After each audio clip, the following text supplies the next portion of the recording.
There we go. So if you say anything or type anything, it will be recorded. By you being here, you give permission to do that. I have no clue what I'm going to do with this recording other than share it with the group, but it is what it is. Okay. So cord meeting, I'm already got that going. So tonight, I had not actually planned to do this type of training, but we had so many people join this last week in our launch that I felt like I owed it to you but basically what I'm going to cover tonight actually is in the quick start guide, but sometimes it's good to hear it live. And if you have questions with the small group, you're more than welcome to ask them. If it's beyond the scope of what we're covering, I will table it to another time. But if it relates to what I want to do tonight, no problem. So we're going to talk about break levels, hold levels, and I want to get some high time frame markings on your chart going into next week.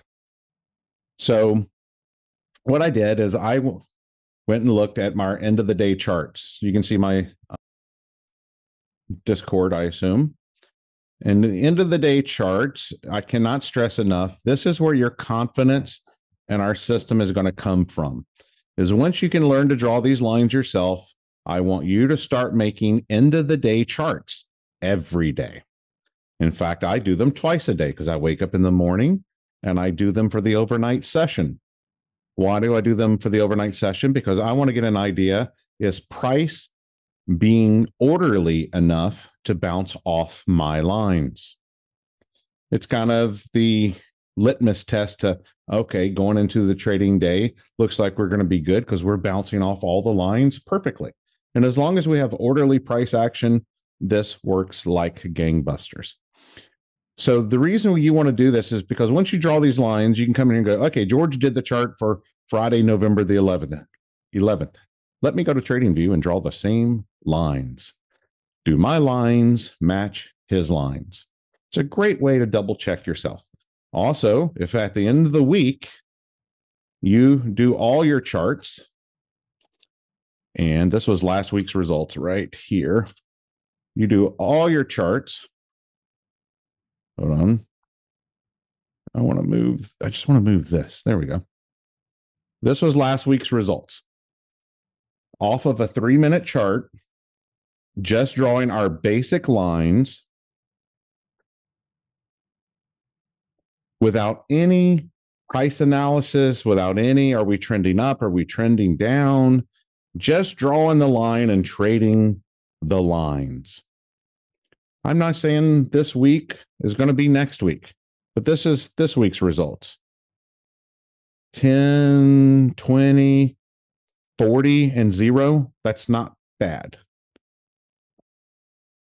And anyone who joined, is there anyone in this, like Evan was here all week? Evan, were you in the room all week? No, I was only on Friday afternoon. Okay, no big deal. Well, so that was the results of last week. And typically in a week, let's say in a month, these numbers will stay pretty consistent, but you'll get 1 or 2 losers a week. And so as soon as you can learn to draw these lines, do the end of the day charts, start building a library of them, because it will build your confidence that, hey, these lines are working. All I have to do is wait for price to come to my line. I don't need to jump into trades. I don't need to see, well, let me see what happens here. You don't have to do any of that. Just wait for it to come to your line. If you miss the trade, I don't care. I've got 4 more possible trades today with 90% plus probability it's going to bounce. Who cares? I get in a trade and it goes against me, just get out. Why? I'm going to have 4 or 5 more trades today where 90% plus probability the lines are going to bounce. So I just wanted to show you that.